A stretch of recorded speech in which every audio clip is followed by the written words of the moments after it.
Hi, ನಮಸ್ಕಾರ ನಮಸ್ಕಾರ ನಮಸ್ಕಾರ. ಹೇಗಿದ್ದೀರಾ? ಎಲ್ಲ ಆರಾಮಾಗಿದ್ದೀರಾ? ಚೆನ್ನಾಗಿ ವೆಲ್ಕಮ್ ಮಾಡ್ತೀನಲ್ಲ. ಸೊ ಇವತ್ತಿನ ನನ್ನ ಒಂದು ಟಾಪಿಕ್ಕು, ನಾನು ನಿಮ್ಗೊಂದು ಮೆಸೇಜ್, ನಾನು ಒಂದು ಟಾಪಿಕ್ ನಾನು ಹೇಳಬೇಕು ಅಂತ ಬಂದ್ಬಿಟ್ಟು ಇಟ್ ಈಸ್ ಅಬೌಟ್ ಸ್ಟ್ರೆಸ್. ತುಂಬ ಇಂಪಾರ್ಟೆಂಟ್ ಅಲ್ಲ?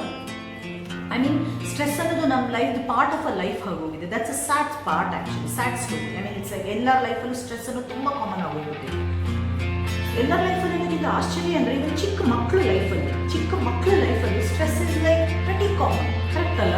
ಈಗ ಚಿಕ್ಕ ಮಗುವಿಂದಪ್ಪ ಸ್ಟ್ರೆಸ್ಸು ಅಂತ ಹೇಳಿ ಅಲ್ಲದೆ ಒಂದು ವಿಡಿಯೋ ಗೇಮ್ ಆಡಬೇಕಾದ್ರೂ ಕೂಡ ಆ ಮಗು ಸ್ಟ್ರೆಸ್ಸಲ್ಲೇ ಆಡ್ತಾರೆ. ನಿಜ ಅಲ್ಲ? ಅಂದರೆ ಸಂತೋಷದಲ್ಲೂ ಸ್ಟ್ರೆಸ್ ಇದೆ. ಇನ್ನು ದೊಡ್ಡವ್ರಿಗೆ ಬಿಟ್ಟಾಗ್ತದೆ, ಸಿಕ್ಕಾಬಟ್ಟೆ ಸ್ಟ್ರೆಸ್, ಎಲ್ಲದಕ್ಕೂ ಸ್ಟ್ರೆಸ್. ಸೊ ಇದೇನಿದೆ ಅಂದರೆ ಸ್ಟ್ರೆಸ್ ಮಾಡ್ಕೋಬೇಡಿ ಅಂತ ಹೇಳೋದು ತುಂಬ ಈಸಿ, ಬಟ್ ರಿಯಾಲಿಟಿಲಿ ಆಗಲ್ಲ. ಸ್ಟ್ರೆಸ್ ಆಗೇ ಆಗ್ತೀವಿ, ಎಟ್ ಟೈಮ್ ನಾವೆಲ್ಲ ಮನುಷ್ಯರು ತಾನೆ. ಬಟ್ ಸ್ಟ್ರೆಸ್ಸಿಂದ ಆಚೆ ಬರೋದು ಹೆಂಗೆ ಅನ್ನೋದಕ್ಕೆ ಸೊಲ್ಯೂಷನ್ ಇದೆ, ನಿಜವಾಗೂ ಸೊಲ್ಯೂಷನ್ ಇದೆ, ನಮ್ಮ ಕೈಯಲ್ಲೇ ಇದೆ, ತುಂಬ ಈಸಿ ಸೊಲ್ಯೂಷನ್ ಇದೆ. ಬಟ್ ಮನುಷ್ಯರು ಅರ್ಥ ಮಾಡಲ್ಲ. ಮನುಷ್ಯರು ಹೇಳ್ತಾರೆ ಅಂದರೆ ಸ್ಟ್ರೆಸ್ ಆದ ತಕ್ಷಣ ಯಾವ್ದಾರು ರೇಗಾಡಿ ಯಾವ್ದಾರು ಕಿಚ್ಚಿದ್ರೆ ಸೊಲ್ಯೂಷನ್ ಸಿಗುತ್ತೆ. ಸತ್ಯೋಗೂ ಸಿಗಲ್ಲ. ಈ ಕೆಲವರು ಇರ್ತಾರೆ ಸ್ಟ್ರೆಸ್ ಆದ ತಕ್ಷಣ ಸುಮ್ಮನೆ ಹೋಗಿ ಅವ್ರ ಪಾಡಿಗಳು ಎಲ್ಲೋ ಒಂದು ಕಡೆ ಕೂತಿರ್ತಾರೆ. ಅಲ್ಲೂ ಇಲ್ಲ, ಇವೆರಡರಿಂದಲೂ ಸೊಲ್ಯೂಷನ್ ಸಿಗಲ್ಲ. ಯಾಕೆ ಅಂದರೆ ನಿಮ್ಮ ಬ್ರೈನ್ ಫ್ರೀನೇ ಆಗಲ್ಲ. ಕರೆಕ್ಟ್ ಅಲ್ವಾ? ಈಗ ನಿಮ್ಮ ಬ್ರೈನ್ ಫ್ರೀ ಆದರೆ ತಾನೇ ಅದು ಆ ಪ್ರಾಬ್ಲಮಿಗೆ ಸೊಲ್ಯೂಷನ್ ಸಿಗ್ಬೋದು, ಒಂದು ಪ್ರಾಪರ್ ಐಡಿಯಾ ಬರ್ಬೋದು. ನಿಮ್ಮ ಬ್ರೈನೇ ಫ್ರೀ ಆಗಿಲ್ಲ ಅಂದರೆ ಸೊಲ್ಯೂಷನ್ ಎಲ್ಲಿ ಸಿಗುತ್ತೆ? ಹೆಂಗೆ ನಮ್ಮ ಬ್ರೈನ್ನ ಫ್ರೀ ಮಾಡ್ಕೊಳ್ಳೋದು? ಹೆಂಗೆ ಮಾಡ್ಕೋಬೋದು? ನಾನು ಹೇಳ್ತೀನಿ, ವಿಚ್ ಐ ಪ್ರಾಕ್ಟೀಸ್. ನಾನು ಸುಮಾರು ವರ್ಷದಿಂದ ನಾನು ಪ್ರಾಕ್ಟೀಸ್ ಮಾಡ್ತಾ ಇರೋ ಇದೊಂದು ಟೆಕ್ನಿಕ್ಕು ನಂಗೆ ಸತ್ಯೋಗ ಹೇಳ್ತೀನಿ, ನಂಗೆ ತುಂಬ ಯೂಸ್ ಆಗಿದೆ. ಇದು ಎಲ್ಲರಿಗೂ ಯೂಸ್ ಆಗಿದೆ. ಥಿಂಗ್ ಇಸ್ ದಟ್ ನೀವು ಪ್ರಾಕ್ಟೀಸ್ ಸ್ಟಾರ್ಟ್ ಮಾಡಬೇಕು. It is about how you breathe, your breathing technique. Yes, it is very simple. ಎಲ್ಲೇ ಕೂತಲ್ಲ, ಆಫೀಸಲ್ಲಿ ಎಲ್ಲೇ ಕೂತಿರ್ತೀರಲ್ಲ ಅಲ್ಲೇ ಇದನ್ನ ಮಾಡ್ಬೋದು. ವೆರಿ ಸಿಂಪಲ್ ಟೆಕ್ನಿಕ್, ಬಟ್ ಇದ್ರ ಬೆನಿಫಿಟ್ಸ್ ಸತ್ಯ ಹೇಳ್ತೀನಿ, ತುಂಬಾ ಬೆನಿಫಿಟ್ಸ್ ಇದೆ. ಸೊ ನಾನು ತೋರಿಸ್ತೀನಿ ನಿಮಗೆ ಹೆಂಗೆ ಬ್ರೀತ್ ಮಾಡಬೇಕು. How it is about inhale, pass, exhale, inhale, pass, exhale.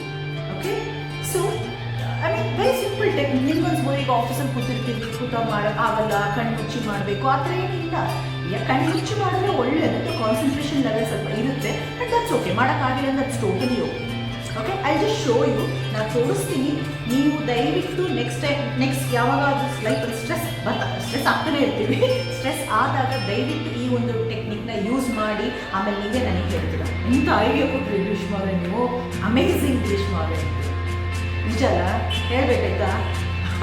So ನಾನು ತೋರಿಸ್ತೀನಿ, ನೋಡಿ. ಓಕೆ, ಆದಷ್ಟು ನಿಮ್ಮ ಕೈಯನ್ನು ನಿಮ್ಮ ಹೊಕ್ಕಳದ ಮೇಲೆ ಯೂಸ್ ಆಗುತ್ತೆ. ಅದರಿಂದ ನಿಮ್ಗೆ ಜಾಸ್ತಿ ಬೆನಿಫಿಟ್ ಸಿಗುತ್ತೆ. ಆದಷ್ಟು ಆಫೀಸಲ್ಲಿ ಇದ್ದಾಗ ಮಾಡೋಕ್ಕಾಗಿಲ್ಲ ಅಂದ್ರೆ ಅದು ಟೋಟಲಿ ಓಕೆ. ಮನೆಯಲ್ಲೆಲ್ಲ ಇದ್ದಾಗ ನೀವು ಬ್ರೀತ್ ಮಾಡೋ ಟೆಕ್ನಿಕಲ್ ಇದ್ದಾಗ ಬ್ರೀತ್ ಮಾಡಿ ಇನ್ಹೇಲ್ ಎಕ್ಸೇಲ್ ಮಾಡ್ತಾ ಇದ್ದಾಗ ನಿಮ್ಮ ಕೈಯನ್ನು ನಿಮ್ಮ ಹೊಕ್ಕಳದ ಮೇಲೆ ಇಡಿ. ಓಕೆ, ನನಗೆ ತೋರಿಸ್ತೀನಿ. ರೆಡಿನಾ? ಸರಿ.